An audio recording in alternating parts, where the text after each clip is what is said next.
Welcome back to the channel. We're going over the SP 500, the Nasdaq 100, exactly what is happening on the market, how to be looking at this market, and what to expect going into tomorrow and the remainder of the week.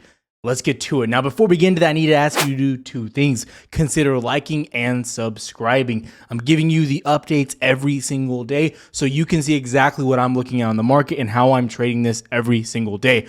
And I do want to say, I have a lot of clickbaity titles, just so you know, but I always give you an unbiased approach when it comes to the channel and the overall viewpoint of the market. Let's get to it.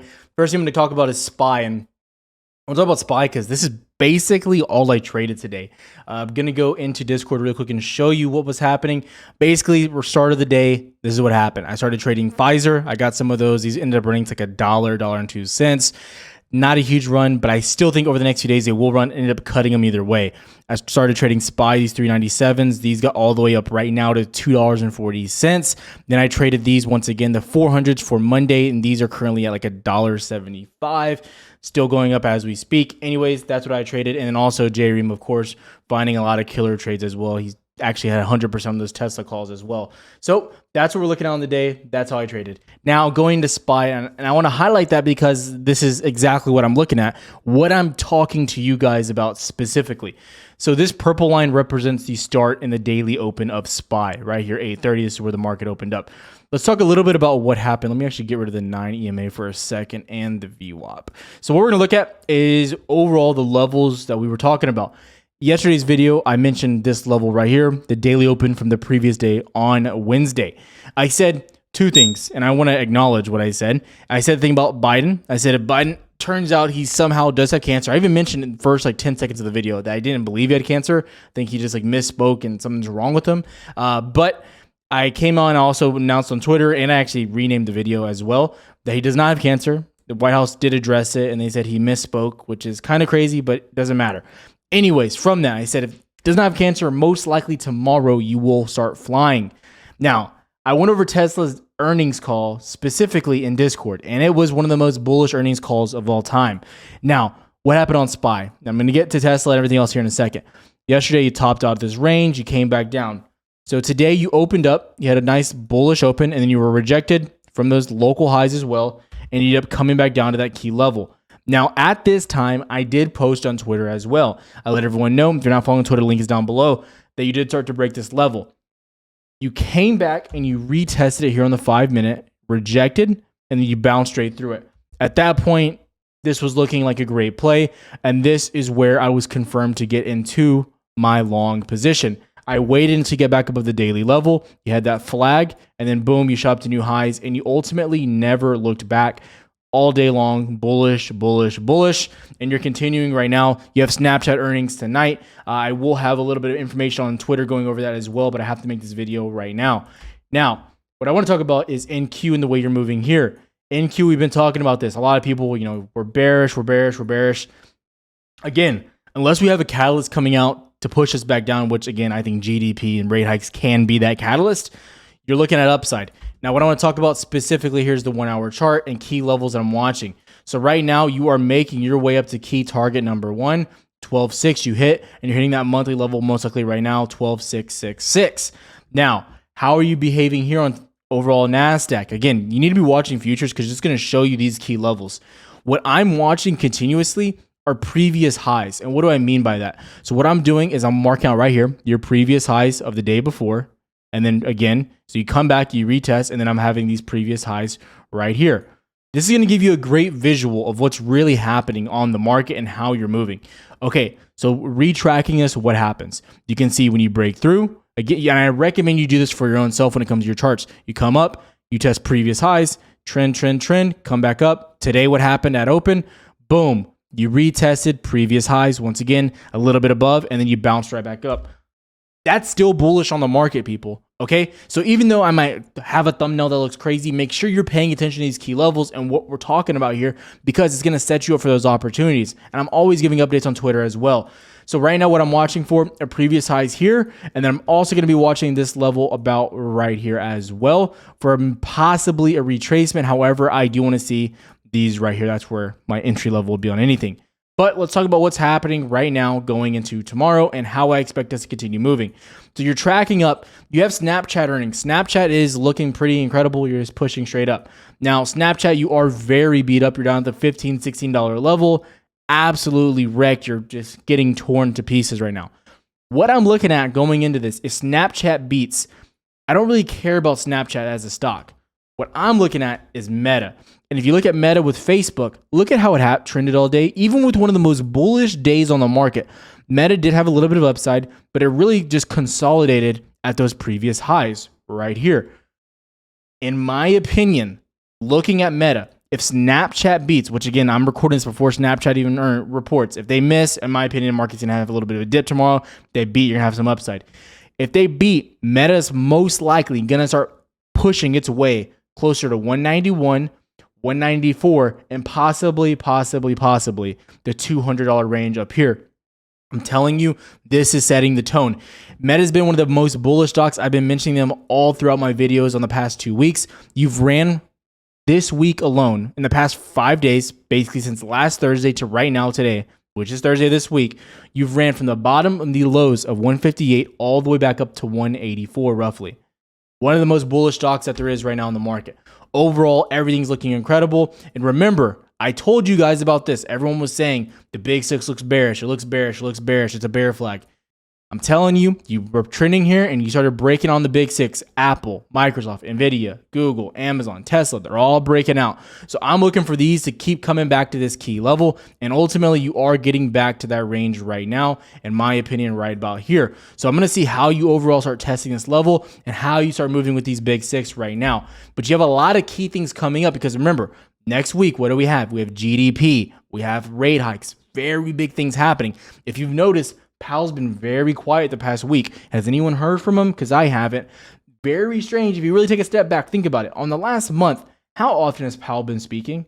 He's been speaking almost nonstop. The one bullish day on the market. Guess what happens? The one bullish week, not day, I'm sorry. He's gone. MIA, missing in action. Never heard from him. Very interesting things I'm watching right now. VIX. Another big indicator. We've been mentioning it here. I said if VIX gets below this $24 level, guaranteed you're probably pushing up to 12.8. Well, right now you're almost at 12.7, working your way up to 12.8 as we speak, and you're dipping further. As VIX dips, most likely stocks will continue to go towards the moon, right? So that's what we're looking at there. Now, the big indicators, the big symbols that I'm watching, I do want to highlight again before I give you some overall viewpoints into tomorrow and stocks I'm liking into tomorrow. US10, US30, you're still sitting at about 95% inverted. You're almost inverted once again. You're still up there. Junk bonds, what's going on here? You're going absolutely to the moon. Again, I want to give a special shout out to the sponsor of this channel and the video, Margex. If you don't know, this is where I trade all of my crypto, and the link will be down below, and you will get a special bonus if you do use promo code Tyler15. I'll go into that here in a second, but you can come in here and you can see this is their platform. It's installed right with TradingView, which is already what I'm using for all my charting, so you can connect that right to this as well. You can use anywhere from 1 to 100x leverage. I do not recommend using 100x. That's absolutely crazy, but you can do that if you really want to. I'm always using 5 between 15x, and that's where I stay for quick scalps. Bitcoin, Ethereum, XRP, Litecoin, EOS, ADA, Sol, and Uni, all available here. My favorite part is when you go to the wallet, you can always transfer your Bitcoin into USDT, so it always stays in cash. So that means if Bitcoin starts to drop, you still are safe because your crypto is in cash. So if your main priority is day trading, that's why I love using them. Now, when you come over here, you're going to click promo code Tyler. If you do not already have an account, this is where you'll go, and you'll type Tyler15, and then you actually start depositing your crypto from here, and that's what will give you the 15% bonus on whatever you deposit, as long as it's over 300. Also, if you just set up an account, then you do that after and you will get it set up. Again, the link will be down below. There's no hidden commissions. You'll know everything as you're getting into it as well. The best thing about this too is if you do limit orders, it will reduce your commissions. And if you sign up using my referral code, you will get less commissions as well. But let's get back to the video. You have to be looking at all these indicators because they're showing you whether you're actually seeing selling on the market. Junk bonds are one of the best ways to establish if there's a risk on sentiment in the market, if people are willing to take risk on overall tech, the big movers right now. And guess what? Junk bonds continue to go up, up, up, nothing but upside here. So we're seeing that massive, massive upside. Now, what I wanted to highlight, if you follow me on Twitter, I posted this chart a few days ago. I said you're right here, roughly like 156. I said this is my favorite chart. Boeing, you broke out of 157.5. You hit 161.54 roughly, and you're continuing. You have a gap to fill all the way to 166 if this starts filling into tomorrow. And it's worth mentioning, this has thousands of contracts at 160 that got in the money today. Be looking out for those. One of the most traded stocks on the market, and it's in the Dow. So look for this to continue going up. Tesla was the big runner. I told you guys yesterday, if Tesla, based on their earnings, based on if they beat, they were going to probably run. And guess what? They gapped up and just ran like crazy today. People in Discord made a killing on these guys. I think we played the 1,200 lottos for, I believe, August 19th. Those are up over 100%. And then some people day traded those closer to 800, 810s, also up crazy amounts. Going into tomorrow, favorite stocks to look at for actually day trading. Meta is going to be one of them. Again, if they beat, upside pressure all day. If they miss, downside pressure all day. Honestly, if they miss, I'd be targeting locally 172 all the way down to, and possibly on the shorter end of the stick, 177. If they beat, you're probably going to gap up really nice, but I'd be targeting like about 189 to 190. And then again, longer term, about the $200 range. But again, I'm not holding anything overnight here. Now, other stocks I'm liking, once again, Amazon continues to smash. Now here, I'm anticipating a touch, most likely 129, 128 up here. If you start getting some downside pressure due to some earnings, I'm anticipating a push back to locally this range right about here, going into this range right here, about 118, 117 locally, so about $7 of downside. That's what I'll be looking at. Again, it all depends on earnings and how these shift out. So I'm always giving you plays to both sides. I'm not saying it because stocks theoretically, yes, you can come out tomorrow bullish or bearish. I can't tell you exactly what's going to happen. I'm just telling you the key levels I'm watching.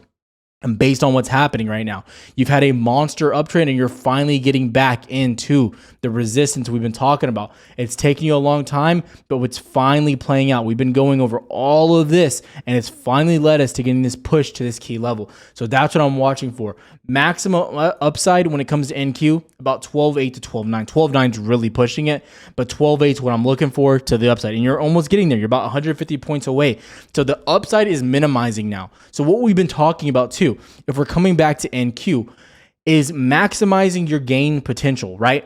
So if you're looking right here, and we were looking at this day specifically going in, I believe this was the 19th, that was 2 days ago. So Tuesday, we weren't interested in shorting the market. Why? Because your support was right here at locally 12.25 all the way down to 12.15. So downside was minimal. However, you were in an illiquid area, which we continue to talk about, all the way up to 12.8 locally. So the clear decision here, talking in Discord, talking on Twitter, talking on YouTube, was upside momentum, right? It was clear because you had more possibility to push up. Why? Because it was illiquid, right? I told you, once you got above this 12.35 range, it was nothing but upside. And guess what? Look at these clear bullish up, back down, back up, back down, crazy volatility. You broke that high again, straight up. Again, it's the same thing I'm talking about. You're finding those illiquid areas. So right here, we've had maximum potential to the upside. It was not to the downside. But now you're getting back into this key range back to 12.7, 12.8. And guess what? You're hitting closer towards that key resistance, which is right up here, right? And so what we're looking for is to maximize potential for gains. Now, am I saying go to puts right now? No, that's not what I'm saying. But I'm saying you're getting very close to hitting that resistance, and we are going to be expecting downside going into GDP and going into rate hikes. So be careful. But again, if you come out, Snapchat smashes, I'm expecting some strong upside. My personal opinion. See if Snapchat's reported yet. They're so far going up, but they have not reported those earnings. We'll see here in a little bit.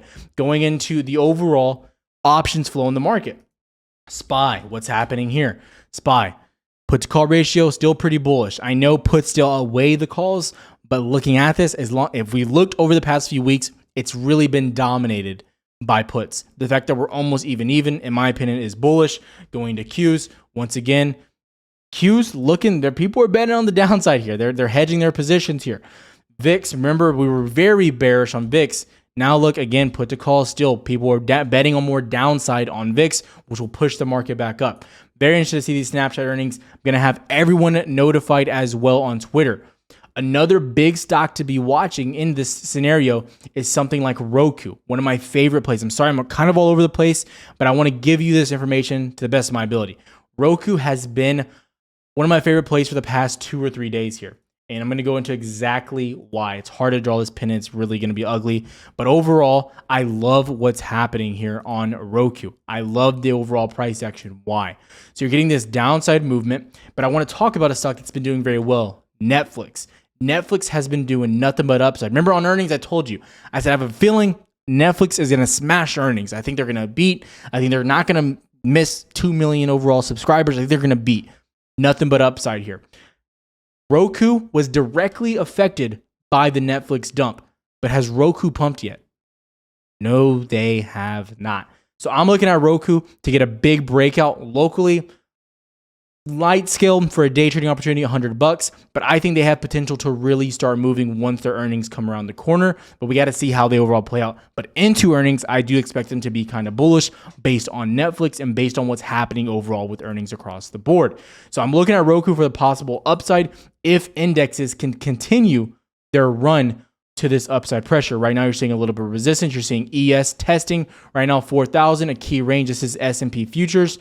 And again, ES pushing higher and higher and higher. And you're finally getting back into that key level, about 40.30, all the way down to 40.10 locally is your key resistance there. And that's what we're looking at right now. We're seeing a little bit of downside pressure, but we're going to keep you guys updated here on the channel.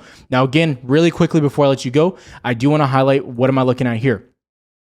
I think and I believe as long as you're holding above these previous highs, you have more upside to 12.8.